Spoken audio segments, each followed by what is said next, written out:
Hey guys, welcome back to the channel. Today we're going to be reviewing episode 8 of Doctor Who Series 12, The Haunting of Villa Diodati. Let's get straight into this. Pure ghost story. I enjoyed this. This is my review.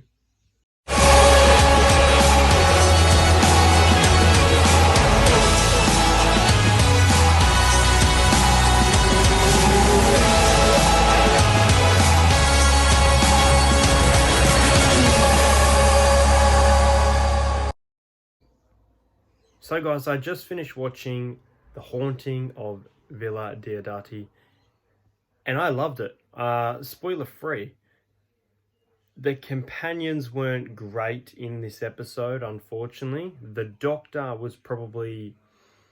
This is probably my favourite Jodie Whittaker episode of Doctor Who in regards to the Doctor's performance, which I'll speak more about. I thought the Doctor was really good. The supporting cast was absolutely amazing. Really good acting. And this person who wrote this episode is new. This is their first episode. It's an absolute standout. There's some creepy moments. I wouldn't call it scary. And really sets up what I hope is an exciting finale. But look guys, let's get into the spoilers. Go and watch the episode if you haven't seen it, because this one is really worth the watch. So yeah, The Haunting of Villa Diodati, I was expecting big things, and this episode blew my mind. I thoroughly can say from start to finish, I really enjoyed this episode. I think it's my favorite of the series. It's enjoyable. It's rewatchable. The acting is superb. Lord Byron, Mary Shelley, the pharmacist or physicist, whatever his name is, even the valet was just brilliant. And Yaz was very good in this episode, I thought. But Ryan and Graham were very undermined. And Graham, he had some funny one-liners, but he contributed nothing to the episode. Whereas Ryan, I thought, was absolutely fucking useless. Honestly, Ryan, I wouldn't care if you died next week in the finale, which will probably happen. Talking points. This episode obviously wasn't completely about ghosts. We thought it was ghosts, but it was actually Shelley, Mary Shelley's husband, or they're not married apparently, but anyway, putting a perception filter on the house, which I thought was really cool. It's a nice sci-fi element that was added. And this episode featured the lone Cyberman. Now, I did think that the lone Cyberman was going to be introduced before the finale. I thought maybe... I don't know, it was named in Fugitive of June, then we have Praxius. I thought it was coming soon, and this was the episode with it.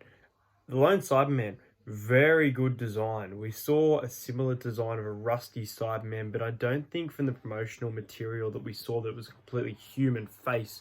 We just saw a kind of human arm, and that's what we're all speculating about. But no, really cool design, good reveal, looked really cool outside. Kind of reminded me of the Lightning Man in Raising Dion, if you've watched Raising Dion.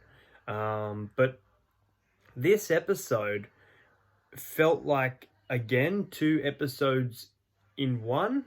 It could have been a 2-parter, like Can You Hear Me? And the funny thing about this compared to Can You Hear Me is that it wasn't rushed. The pacing was fantastic. The ending, even though I felt like it was something that the Doctor could have worked out to potentially avoid, but it sets up an exciting finale, I felt like it wasn't rushed at all. And it feels good to say that, because it just seems like, oh, wave my sonic screwdriver and everything is okay. But no, this episode worked, and I genuinely am happy with a complete episode of Doctor Who this season. I think every episode I have enjoyed for the most part, but there's been elements that I haven't liked. Now, what is going on with Graham seeing real ghosts? That is crazy stuff. is Graham dying of cancer. We saw the cancer come back in a flash, like a flash dream sequence from Zelen and the Eternal. I forget the other lady's name. And I don't know. It seems like Graham is connecting with the dead and dying, but we'll have to wait and see. I mentioned Yaz. I thought she had a really good role in this episode. I thought she connected really well with all the characters and was, not doing police work as such, but she was doing things, and I liked that. The Doctor had this speech that I wanted to like, and I do like, but at the same time, this Doctor does not give a single shit about the companions. At the start of this series, I did. Now, I'm like, nah, go.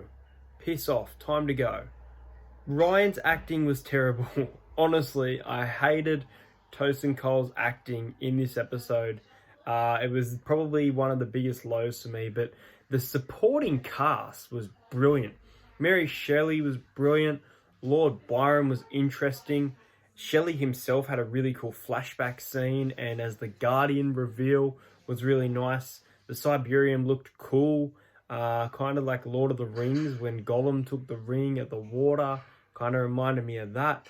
But the lone Cyberman gets what it wants, and now the world is completely in danger. And the world was going to end in 1816, apparently anyway, which I think was all talk from the lone Cybermen sending a ship here. But next week, we get an absolutely epic finale, I hope. It's called Ascension of the Cybermen. It is a 2-part finale. Part 1 is next week. Part 2 in 2 weeks' time. And then we have to wait till the New Year's special, or hopefully a Christmas special for Doctor Who. But guys, The Haunting of Villa Diodati is amazing. It is my favourite episode of the Chris Chibnall era, and I've said that with a few episodes this season. I hope the finale's good.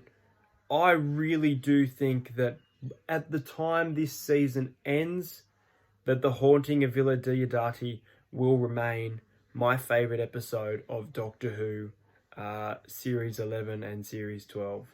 I'm going to give The Haunting of Villa Diodati an 8.5 out of 10. Really enjoyed this episode. Great story. A lot of unanswered questions, which is frustrating. I don't think we will get everything in this finale as well. We have the Master. We have Captain Jack. We have the Cybermen. We have the lone Cybermen. We have Ruth's Doctor. We have the Timeless Child. It seems too messy, but God, I'm looking forward to it. This episode blew me away. My expectations are big for next week, and I hope I don't get let down. I'll see you guys in part 1 of the finale. What did you guys think of The Haunting of Villa Diodati? Did you think it was cool? Did you like that Mary Shelley was inspired to write the story of Frankenstein based on the Cybermen experience, the lone Cybermen? I thought it was a sick episode. It was great sci-fi. It was pure Doctor Who, and I loved it, guys. Thanks for watching this video.